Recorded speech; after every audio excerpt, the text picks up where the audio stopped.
అల్లు అర్జున్ ఇంట విడాకులంటూ వార్తలు వినిపిస్తోంది. ఇంతకీ ఈ విడాకుల సంగతేంటి? అల్లు అర్జున్, స్నేహారెడ్డి విడిపోతున్నారా? లేదంటే అల్లు శిరీష్ ఇంకా పెళ్ళే కాలేదు. ఇక అల్లు వెంకట్ అంటే అల్లు అర్జున్ పెద్ద అన్న మరి విడాకులు తీసుకోబోతున్నారా? ఎంతో ఇష్టపడి ఇప్పుడు రీసెంట్గా రెండో పెళ్లి చేసుకున్నారు. మరి తాజాగా ఇప్పుడు వీళ్ళకి సంబంధించిన విషయాలైతే సోషల్ మీడియాలో ఎంతో సెన్సేషన్ అవుతోంది. ఏది ఏమైనా అల్లు అర్జున్, స్నేహ మాత్రం ఇద్దరు పిచ్చిగా ప్రేమలో ఉన్నారు. చాలా కాలంతో వాళ్ళిద్దరూ ఎంతో చక్కగా అయితే రిలేషన్లో ఉండి తర్వాత పెళ్లి చేసుకున్నారు ఇద్దరు. మరి ఇద్దరు పిల్లలు ఉన్నారు. అల్లు అయాన్ అలాగే ఇంకా ఆర్హం. వాళ్ళిద్దరంటే ఆయనకి ఎంత ప్రేమ. భార్యను కూడా ఎప్పుడు తనతో పాటే ఉంచి ఎంతో చక్కగా ప్రతి ఈవెంట్కి తీసుకెళ్తుంటారు.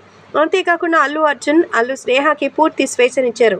హీరోయిన్లా ఉండడమే కాదు, డ్రెస్సింగ్లో కూడా ఆమె ఎలా ఉన్నా ఏమాత్రం ప్రశ్నించడు. ట్రెండ్ని సెట్ చేసేలా చేస్తుంటాడు అల్లు అర్జున్ భార్య స్నేహారెడ్డిని.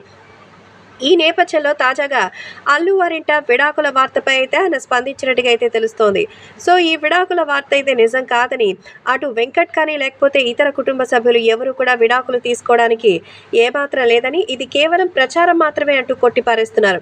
ప్రస్తుతం అల్లు అర్జున్ ఇంట విడాకుల వార్తలు సోషల్ మీడియాలో ఎంతో ట్రెండింగ్ అవుతోంది. ఇందులో నిజం లేదని, కావాలనే అల్లు అర్జున్ పేరు చెప్పి కొందరు ఇలాంటివి ట్రోల్స్ చేస్తున్నారని, ఇది ఎవరు కూడా నమ్మాల్సిన అవసరం లేదని అల్లు అర్జున్ ఫ్యాన్స్ షూర్గా చెప్తున్నారు.